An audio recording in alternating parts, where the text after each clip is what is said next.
G'day everyone, David McDonald here again at the Little River Railroad. We've got some progress on the bench work.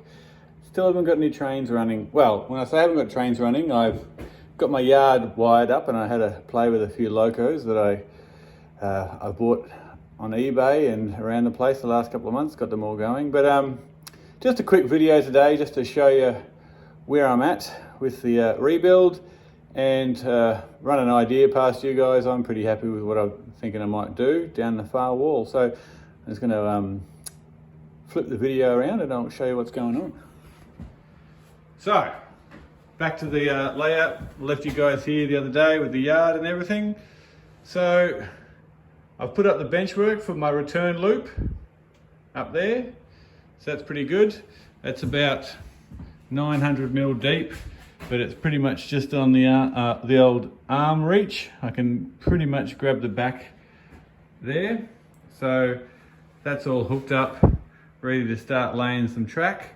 I've been using my little jig there to cut some cork road bed, and you can see I've got a lot of the old points and track that I've had to take up off the old layout. So nothing new on that side, but I've also started putting in a return loop on this side. So I'm thinking, rather than just having that long boring old wall, or not boring, but long straight wall, what I might do to have a shorter run is I'll put another return loop on this section here, but it can also go straight. So it even might be the back line comes up, goes over or goes under, or might be some cool crossings or something like that. So I can either run straight down the wall, or I can do a short run and then come back onto the old part of the layout. So what do you guys think of that as an idea? I've still got plenty of room past that loop to add another yard or something down there. That's about 4 meters, I reckon, down there.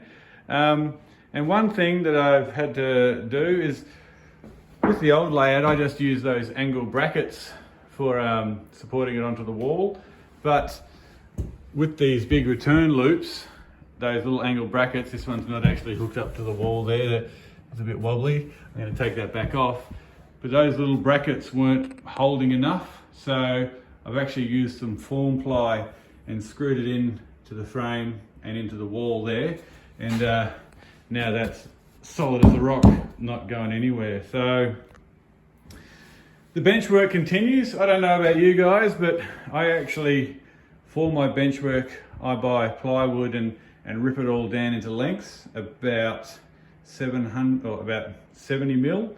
I don't buy that cheap pre-cut dried stuff. I actually had a pretty horrible experience a few years ago when my elderly neighbour was working on his veranda on the roof, and he'd put in that cheap pre-dried treated pine that you can buy from Bunnings, or what you guys in the States might be Home Depot or something. And it was so crap and cheap, and he went to lean on it when he was doing a bit of roofing and fell through about 3 meters, and the poor old fellow actually passed away from that fall. So that's one thing I'm not scrimping on. Whenever I do any framing up, I'm actually making it up out of nice quality wood. So it's probably a bit of overkill and a bit of over engineering, but anyway, so that's where I'm at.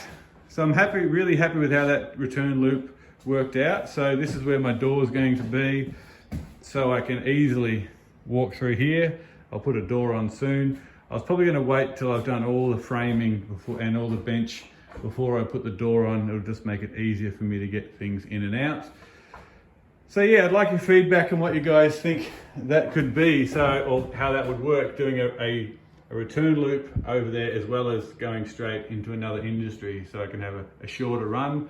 Or do you reckon that might be overcomplicating it? So I'm going to flip you guys around.